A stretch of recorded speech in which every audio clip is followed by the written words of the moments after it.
Well, hello, friends. Mark Holmes here, and as always, thank you guys for watching, commenting, and subscribing to the JetBlue Sports Report. Without you guys, this literally does not work. And she's making fun of me because of the way I speak, but I know that I don't even have to think about it. It just literally just right out of my mouth. But Jason Witten is unretiring and coming back to the Dallas Cowboys. I don't have the exact details, but I've heard between $3.5 and $5 million is what he's actually taking to come back. So the Hall of Fame induction ceremony is put on hold. How does this fit in? Personally, I think it's actually a good move, especially if it's that kind of numbers, because to bring somebody else in who's going to have an impact is going to cost you that much, if not more. And here's the thing: Dak and Jason Witten have a repertoire. They know each other. It's not you're bringing in somebody cold.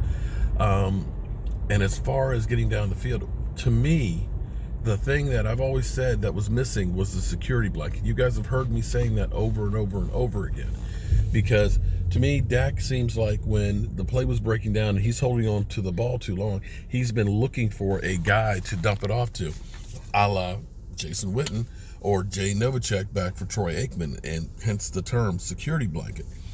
So you're not going to get the huge plays that are going to be game breakers and things like you do from Gronk. But for this offense, which is a ball control, I will take 5, 6, 7 yards to Jason Witten than a sack any day of the week. And now what you're going to be able to do is, with Amari Cooper, put him in the slot from time to time, because he's a mismatch. He can catch the ball in traffic and things. Dak can throw him the ball in those tight windows. And Michael Gallup will be able to get open on the outside because he's developing. You can see how he was going on through. And I would actually look at trying to re-sign Cole Beasley as well. This, my friends, would end up being a Dak-friendly offense, so to speak, because now you've got playmakers. Keep in mind what typically happens with quarterbacks in year number 4. And power of 4, you look at Russell Wilson, and believe it or not, you guys will call me a liar, but if you compare what Russell Wilson did for his first 3 years of his career, numbers-wise, versus Dak, Dak is way ahead of him right now. But year 4, you had Russell Wilson with 35 touchdown passes, and I think only like 8 or 9 interceptions, and playing, incredible. But the reason we think that Russell Wilson was so great early on was because they had a great running game, and they had the best defense in football that also got turnovers.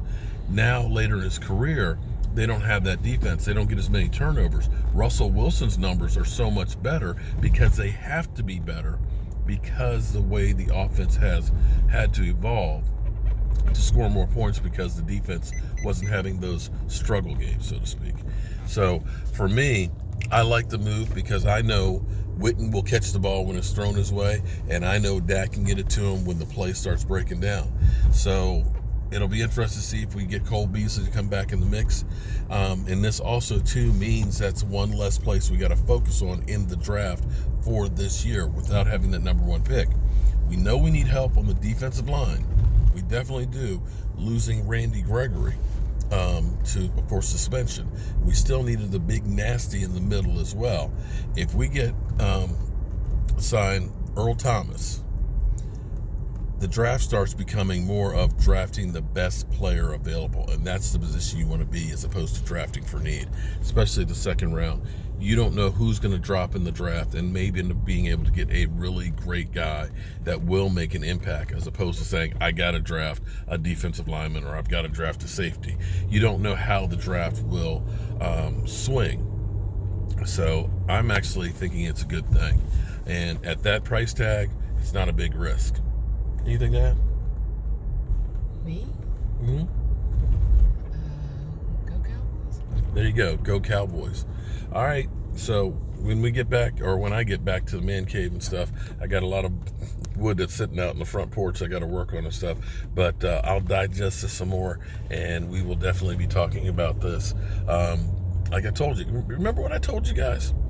When this weekend, when it was really, really quiet and slow, I said, wait till Tuesday. Things are going to start getting crazy. And look what's happened. Things have started to get crazy as the Dallas Cowboys start to shape the 2019 team. I'm Mark Holmes, and I'll see you soon.